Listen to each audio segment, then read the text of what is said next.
les prix de la pierre vont continuer à monter, c'est l'opinion de l'économiste Patrick Artus. Bonjour Patrick. Bonjour David. Vous dites exactement la même chose que tous les agents immobiliers, que toute la profession immobilière. Ça continue à monter. Oui, alors vous n'êtes pas agent immobilier. Alors eux, ils l'observent, mais ils l'observent.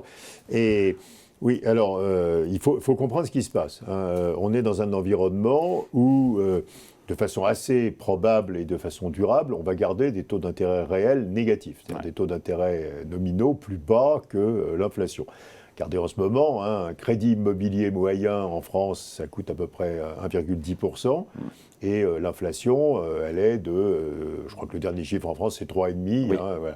Alors, 3,5 va baisser. Bon, c'est pire en Europe, parce que les taux d'intérêt sont à peu près au même niveau qu'en France, et on a 4,9% d'inflation. Oui. C'est pire aux États-Unis, puisqu'on a 6% d'inflation. Donc, on a des taux d'intérêt réels négatifs.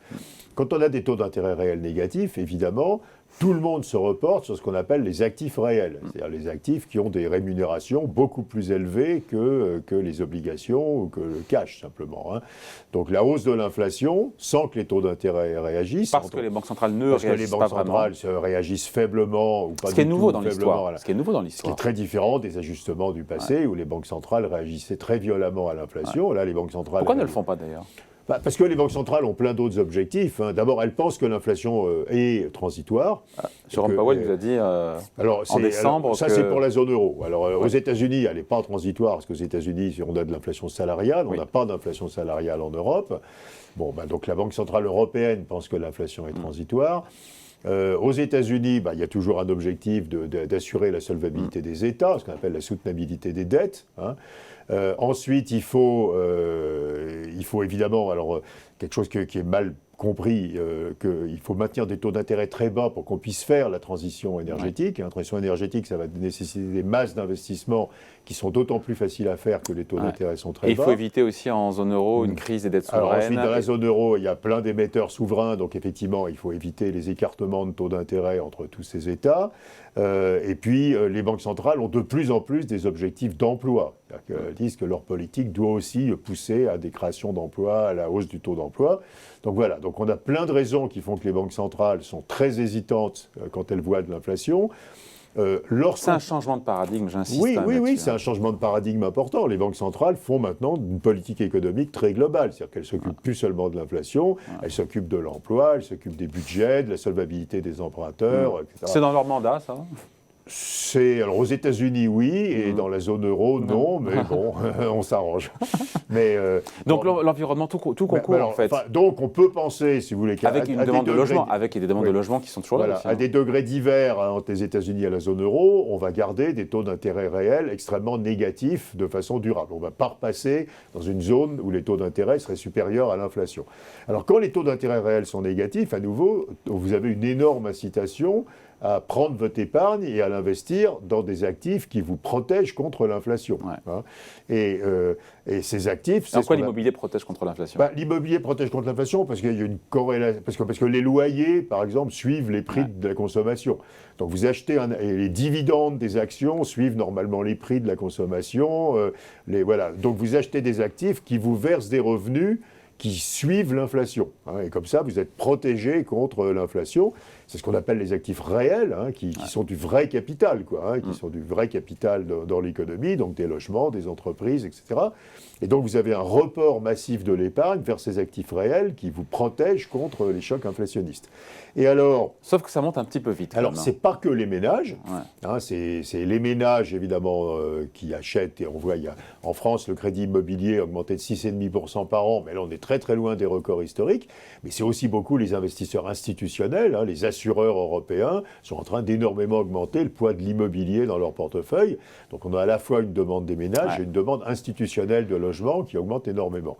Et alors... ce qui est complètement logique, on a toujours eu ça, c'est un phénomène parfaitement régulier.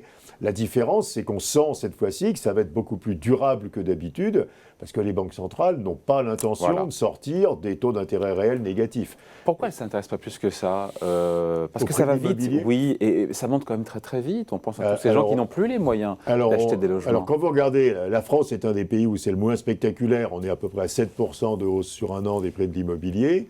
Aux États-Unis, on est à 19. En Allemagne, on est à 10, 11. En Angleterre, on est à 8. Dans les pays d'Europe du Nord, c'est beaucoup plus que ça.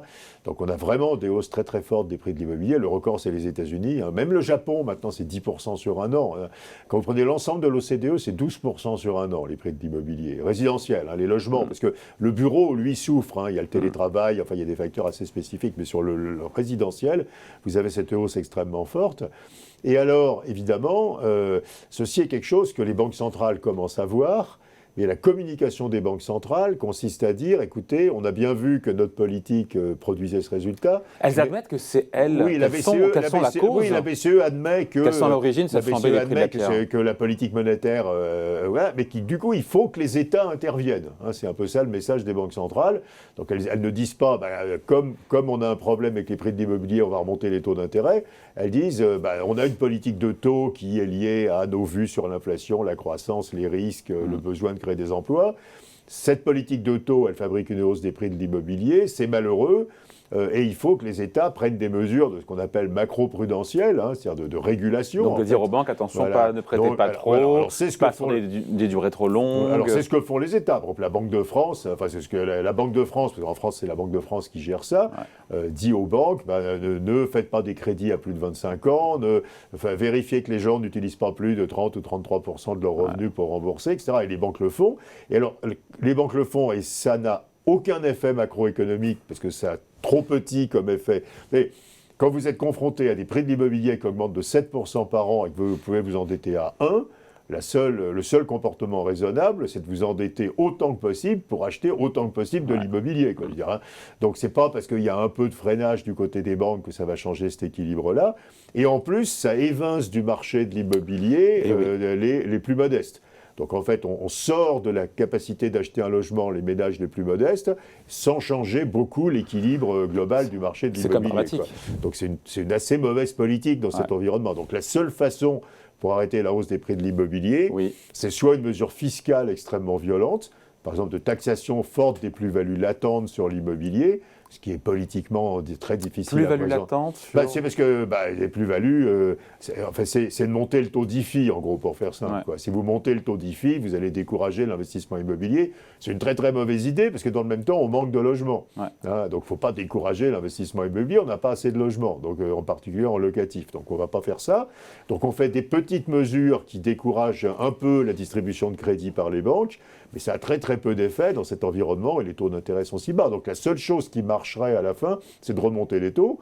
Et les banques centrales ne veulent pas remonter les taux, donc ça ne se fera pas. Donc voilà. Donc, je pense les prix de la pierre sont voués encore à continuer. Oui, alors c'est dramatique, parce que si on a la même chose sur les actions, on en a souvent parlé tous les deux. On ne dort pas dans une action. Oui, et puis quand le prix des actions monte, ça enrichit certains, mais ça n'appauvrit pas les autres.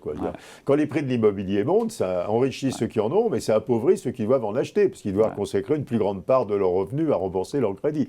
Donc là, il y a un vrai effet social que vous n'avez pas. Sur les actions, on peut dire que c'est pas bien, parce que ça crée des inégalités de revenus, de patrimoine. Mais pas au détriment. Mais il n'y a pas de gens qui vivent moins bien parce que les actions ont monté. Mais il y a des gens qui vivent moins bien parce que les prix de l'immobilier ont monté. Donc c'est un vrai problème social et comment on peut le corriger ? Que personne ne saisit vraiment à hauteur du problème. Et qu'on ne peut pas vraiment corriger. Alors il y aurait une dernière solution, ça serait de construire beaucoup plus. Parce que un choc d'offres, comme vous avez promis le président Macron. Parce que là, on vous alimentez la demande. Donc tous les assureurs veulent acheter de l'immobilier. Le stock d'immobilier, il est ce qu'il est. Donc ça fait monter les prix de l'ancien. Donc évidemment, si on construisait beaucoup plus, en réaction à ce choc de demande, sauf que construire beaucoup plus, c'est extrêmement compliqué, parce que personne ne veut plus construire à la campagne. On est tous d'accord, la fameuse artificialisation des sols qu'il faut arrêter. Donc on va arrêter de transformer des terres agricoles en logements. Et aucun des élus locaux n'a envie de qu'on construise dans les villes. Donc si on construit, ils ne veulent pas densifier les villes. Voilà, on ne veut pas densifier les villes parce qu'on veut que les villes, au contraire, se verdissent, qu'il y ait plus d'espace vert, etc. On ne veut pas monter en hauteur. Et donc si on ne construit pas dans les villes et qu'on ne construit pas à la périphérie des villes, on ne construit pas. On ne construit pas.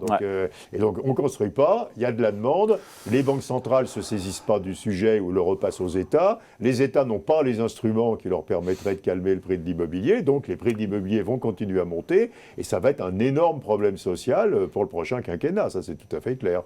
Et à nouveau, la France s'en tire moins mal. Aux États-Unis, c'est dément. Alors, il y a un ajustement aux États-Unis qui est assez amusant, c'est que les prix d'immobilier ont tellement monté que les Américains qui ont des logements dans les bons endroits sont tellement enrichis qu'ils arrêtent de travailler. Ce qui effectivement est en plus une conséquence qui n'avait pas été prévue, que les gens deviennent très riches avec leur patrimoine financier immobilier, donc ils disent pourquoi je travaille encore tellement je suis riche. Et donc il y a beaucoup d'Américains qui arrêtent de travailler. On n'en est pas là. Non, nous on n'en est pas là, mais en plus les prix, c'est pas la même chose. Aux États-Unis, les prix de l'immobilier ancien ont augmenté de plus de 30% en 2 ans. Donc on a un choc qui est incroyable. Nous c'est 7% par an, mais c'est plutôt en train d'accélérer. Donc, et pas de retournement en vue. Ah bah le retournement, non. À nouveau, toute personne rationnelle, comme je dis tout à l'heure, sature sa capacité d'endettement pour acheter de l'immobilier. Vous avez un écart tellement énorme entre le rendement d'un actif et le coût de la dette, il faut prendre le levier d'endettement maximal pour acheter de l'immobilier. Si tant est qu'on ait accès au crédit. Oui, mais il faut saturer sa capacité d'endettement. C'est le conseil du jour, saturer cette capacité d'endettement. Bon voilà, merci beaucoup. Explication signée Patrick Artus. Merci David.